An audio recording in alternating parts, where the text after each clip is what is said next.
Allahumma ighfir lahum maghfiratan jami'ah warhamhum rahmatan wasi'ah wa adkhilhum jannatal firdausil a'la birahmatika ya arhamar rahimin. Dan semoga Allah Subhanahu wa taala menghancurkan sehancur-hancurnya para pelaku pembantaian 6 syuhada pengawal kami dan yang memerintahkannya, serta para aktor intelektualnya juga yang merestuinya, dan semua yang terlibat dalam pembantaian sadis dan brutal tersebut secara langsung maupun tidak langsung. Allahumma dammirhum tadmira waqtulhum badada wa la tughadir minhum ahada ya qawi ya matin ya muntaqim. Amin ya rabbal alamin. Itu nggak ada di TKP, itu nggak ada garis polisi gitu kan. Kemudian kalau yang dua memang di situ terjadi suatu kejadian gitu kan, harusnya kan nggak langsung dibawa pakai mobil derek, coba di polis lain dulu. Secara prosedur kan begitu. Kemudian kalau ada mereka mengklaim bahwa 4 syuhada itu merebut senjata di kilometer berapa, kenapa habis itu langsung dibawa ke RS Polri? Kenapa nggak di situ dulu tunggu tim yang memang kompeten? Apa ini yang diduga ada permainan dari Satgasus ini juga? Saya yakin Pak Kapolri dan jajarannya yang memiliki hati nurani pasti menyadari ini nggak masuk akal. Apa iya kalau kejadian normal kan, kalau ada peristiwa tindak pidana kan di situ diamankan dulu sekelilingnya. Sekarang kan zaman sudah canggih, masa bisa setelah itu rahasia dulu? Ada apa dari jam 1 pagi? Kalau anggota DPR aja yakin nih, misalnya akidah Islam harusnya pasti akan terus menanyakan dan menyampaikan bagaimana penyelesaian KM50. Woi, takutlah kalian akan keselamatan bangsa ini terkait mubahalah Habib Rizik Syihab yang terus berjalan dan terus bergerak.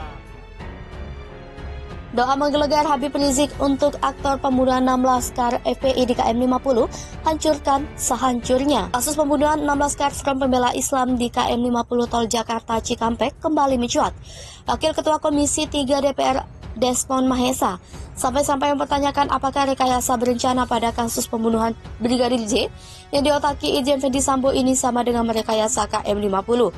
Dengan tegas, Kapolri Jenderal Listio Sigit Prabowo menyatakan siap membuka kembali proses penyidikan kasus KM50 jika ditemukan adanya fakta baru. Diketahui, pembunuhan 6 orang laskar FPI kembali disorot setelah Barreskrim Polri menetapkan Ferdy Sambo sebagai tersangka kasus pembunuhan berencana terhadap ajudannya Brigadir J. Kala itu, Sambo menjabat sebagai Direktur Tindak Pidana Umum Barreskrim yang menangani kasus KM50. Dai Kondang Ustadz Abdul Somad atau UAS membagikan potongan video jalan tol Jakarta Cikampek KM50 diiring latar suara ex-imam besar FPI, Habib Rizik Syihab sedang berdoa dengan suara lirih. Dalam doanya tersebut, Habib Rizik berharap para pelaku pembunuhan 6 laskar FPI dihancurkan sehancur-hancurnya. Sementara itu, UAS membubuhkan keterangan dalam video unggahannya bahwa berdoalah jika menghajatkan sesuatu maka percaya malaikat Allah akan mengaminkan harapanmu.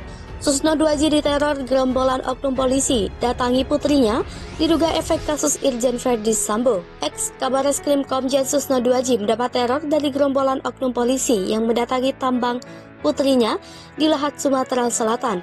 Ia menduga teror tersebut terjadi lantaran dirinya kencang menyuarakan keadilan dalam kasus pembunuhan Brigadir J atau Nofriansah Yosua Huta Barat. Dengan alasan menyuarakan keadilan, Susno 2J pun mengaku tidak takut dengan teror-teror seperti itu. Hal itu dikarenakan dia mengaku sudah mempunyai banyak pengalaman selama 35 tahun berkarir di kepolisian. Ia mengaku sering menangkap pelaku dan pernah ditangkap juga meskipun penangkapan terhadap dirinya direkayasa. Susno 2J menceritakan pengalaman tak enak itu terjadi pada 16 Agustus 2022.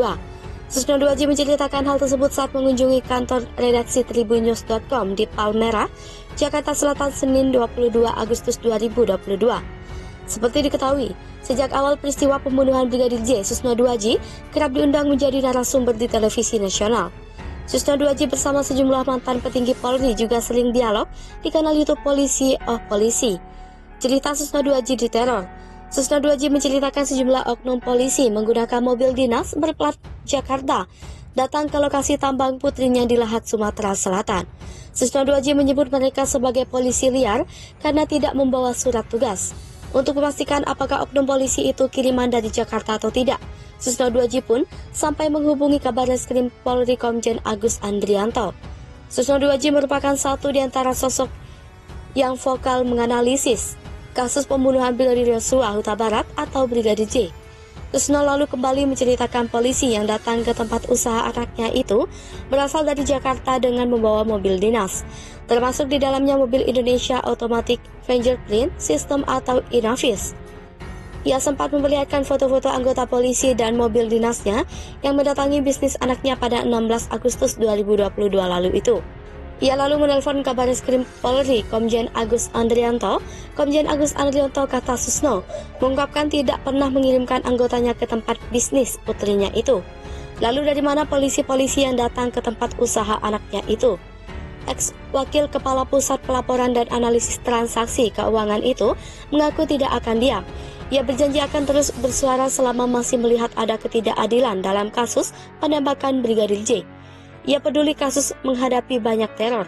Ia bercerita sewaktu aktif jadi anggota Polri pernah mengalami ketidakadilan sehingga ditangkap dan dituduh korupsi.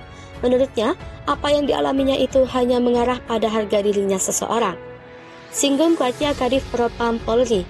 Susno Duaji juga turut membeberkan seberapa kuatnya posisi Kadif Propam Polri. Menurut dia, Kadif Propam Polri dapat menentukan seorang aparat Polri yang ingin bersekolah, naik pangkat hingga segala hal terjadi promosi jabatan. Ia mencontohkan seorang anggota Polri yang diperiksa oleh Propam karena ada laporan terkait suatu masalah bisa batal mendapat kenaikan pangkat. Lebih lanjut, soal hitam putih promosi jabatan, seorang Kadif Propam jadi kepanjangan tangan Kapolri. Pasalnya, laporan Kadif Propam ke Kapolri ini jadi catatan khusus apakah seseorang anggota Polri akan digeser dari jabatan setelah itu atau tidak. Ia memberikan contoh lain, bila ada pengaduan masyarakat di mana pelayanan di satu Polres atau Polsek tidak bagus atau diduga terlibat melindungi narkoba, maka akan jadi catatan Propam. Propam akan memberikan pertimbangan apakah polisi yang terlibat dapat dipromosikan apa tidak. Menurut dia, hal tersebut sudah lumrah dan bukan hanya di Polri, tapi termasuk di kementerian, di militer, di institusi lain. Terkait kasus pembunuhan Brigadir J, Mabes Polri telah menetapkan mantan Kadif Propam Polri Irjen Ferdy Sambo sebagai tersangka. Kapolri Jenderal Listio Sigit Prabowo telah mencopot posisi Ferdy Sambo sebagai Kadif Propam Polri dan kini menahannya. Tak hanya itu, tim Sus Polri bentukan Kapolri juga mendapati puluhan anggota Polri diduga terlibat merekayasa pembunuhan Brigadir J. Mereka dari berbagai tingkatan, mulai dari perwira tinggi, perwira menengah, hingga bintara. Rocky Gerung curiga soal judi online dan konsorsium 303. Upaya kecoh warga alihkan kasus Irjen Ferdy Sambo, bunuh Brigadir J, awas kriminalnya hilang. Pengamat politik Rocky Gerung mengingatkan terkait judi online konsorsium 303 yang dipimpin oleh Irjen Ferdy Sambo.